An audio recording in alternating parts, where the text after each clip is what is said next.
Hi, Rigsters here, finally back with another episode of the F-16 series. Today we're going to do the Mavericks. In particular, we have two for this one. We have the IR Mavericks, which are on the right hand side here, and the TV ones on the left. So let's get started. So first thing you do, as this is a hot air start, we're going to press the air to ground button on the ICP, and you'll notice that the screens have changed. If you notice on the right hand side, it will say ready to AG65H hotel versions. That is the camera guided version. Normally, when you start on the ground, you would power these on, and they take 3 minutes real time.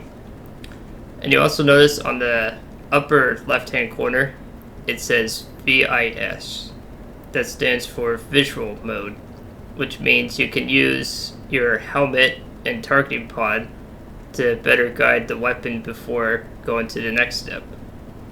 So the next step would be when you're under weapon page by left clicking a submenu. You'll see that bring up this drop down. I'm going to click on WPN, which in this case is button 18. This is the Maverick seeker head. When you press display management switch down, you can select the screen. And as you can see, I'm moving the cursor around. And you also notice, right around here, you also notice when I'm in visual mode, there's a circle dot on your HUD. This shows you where you're pointing the seeker head. So I want to actually change this mode. So how do you do that? You click on the VIS on the left hand screen for Viz. This is Boresight Mode, and this is pre-mode. Pre-mode is assuming you have a steer point. When you have a steer point, you can have the missiles pre-aligned to a steer point destination. Or if you use the mark point and convert it to a steer point, it can look in that area so you don't have to slew the pods around and all that. If I press display management switch right 2 times because I have TGP powered on and enabled, I can use the targeting pod when I display management switch down here to zoom in on an area with expand/FOV to better take a look around of where the target is. This also helps your Maverick because even though it doesn't really follow the pod that much, it still does within its seeker head and INS rated information updated.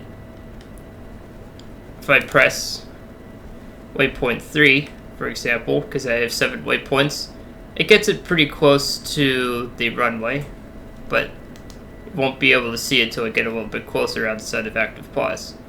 When I go back to the weapon screen, you'll also see when I display management switch down that there's a button, there's a number right here on the right hand side that says 13.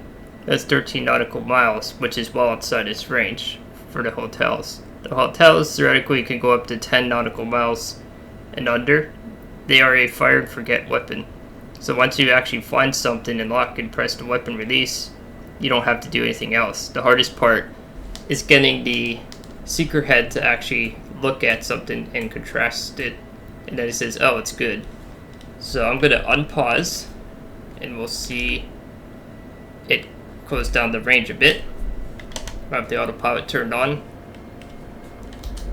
and we're just going to fly a little bit towards the target. We're steering towards this big, thick green line, which will help it guide a bit better, because that's actually near where I want to go. Once we get into its effective range, we can also see in the HUD here, it repeats the information down there as well. The dynamic on the right hand side next to the altimeter. Usually I'd recommend like 8 miles being your max launch range, because usually it struggles past 7 miles to actually lock onto something. So we'll active pause right here because we're in single player. And I'm going to go to the weapon screen here and left click the pre, go back to bore. And now that I flipped that, I go to the targeting pod and press CZ on the right hand side here. What that does is it's called cursor 0. That resets my slewing that I was doing earlier. If I press expand /FOV, you now have a preset of zoom in. And if I press target management switch left, I can change it to white hot flare mode. And if I use man RNG CW, you now have, oh look at that, you can now see targets here. So on the targeting pod, I'll press target management switch right for area track. And then on the left hand screen, where the weapon page is, I'm going to press display management switch down, DMS down. And right now, the seeker head cannot lock on to where the targeting pod is looking at, mostly because it hasn't been boresighted, and only the certain variants of the Mavericks can actually be properly boresighted. You have to kind of play around with the slews with the hotel. So I actually have to get closer. So we'll unpause again. Just have to get a little bit closer. Right around here. Okay, we'll active pause again. So now when I display management switch down, you can hit the FOV or expand /FOV. I usually use the hold test command. Now I should be able to lock onto a target. And as you can see, the camera on the Maverick Seeker head is not the greatest, but it is enough to make out something. So if I see a target right here and I press target management switch up, you'll now see it shaking. So when it's shaking like this, and you're straight and level, and it also, you can see on the HUD here too that I'm in effective range right here. I can press weapon release, just tap it, and we'll watch it in active pause just to show you how it behaves.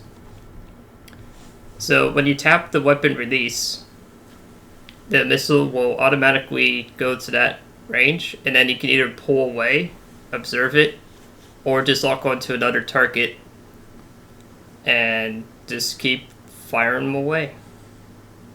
They're really simple once you get the lock on. The hardest part is when you don't have the benefit of active pause and single player stuff. You have to do this all in real time.